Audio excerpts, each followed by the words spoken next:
మనిషికి పెదవులు కదులుతూ ఉంటాయి. మనిషికి అన్నిటికన్నా లౌల్యం దేని మీద అంటే మాటల మీద.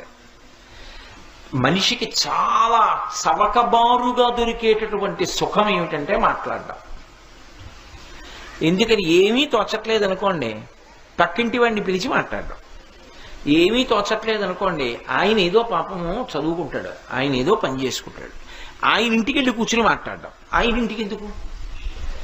నీకెటూ పని లేదు, ఆయన ఎందుకు పాడు చేస్తావు? నా బోటి వాడి గురించి చెప్తున్నాను, మీరు అలా చేయరనుకోండి. ఆయన ఎందుకు పాడు చేయడం?